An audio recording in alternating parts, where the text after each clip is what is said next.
Paris, BBC Look North.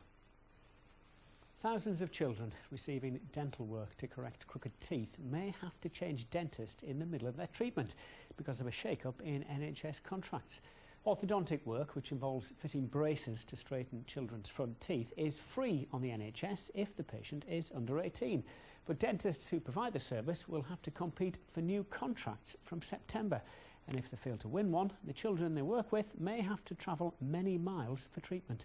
Adrian Pitchers has this exclusive report. Hi, how are you? Young people can be painfully conscious of their appearance, which is why they're prepared to endure the discomfort and discipline of wearing braces to give them that perfect smile. The course of treatment can last for 2 years or more, but 3 out of the 4 specialist orthodontists north of the Tyne have NHS contracts that expire in just 9 months' time.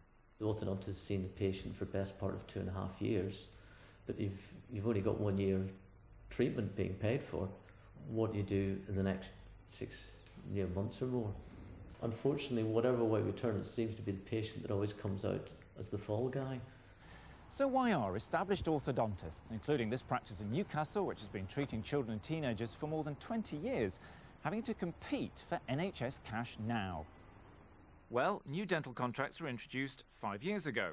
5 years on, each practice got a new contract, but only for a year, because the local NHS is putting 3 5-year contracts out to tender in September.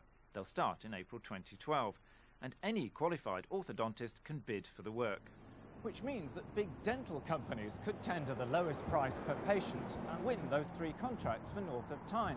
This company, Neo, won the other 5-year contract for north of Tyne last September.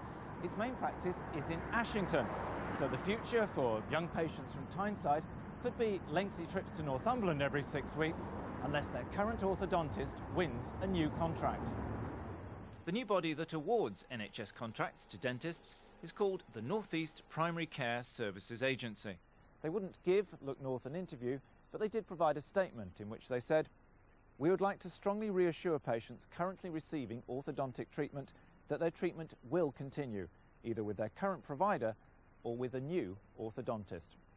Adrian Pitchers, BBC Look North, Newcastle.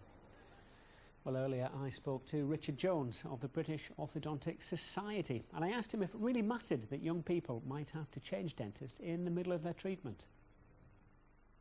All orthodontists in the UK are generally highly trained, but will use different types of braces, and it's always difficult treating a patient who's been treated by someone else, perhaps using a brace that you're unfamiliar with. So taking on a case midway through treatment is never ideal for either the orthodontist or the patient.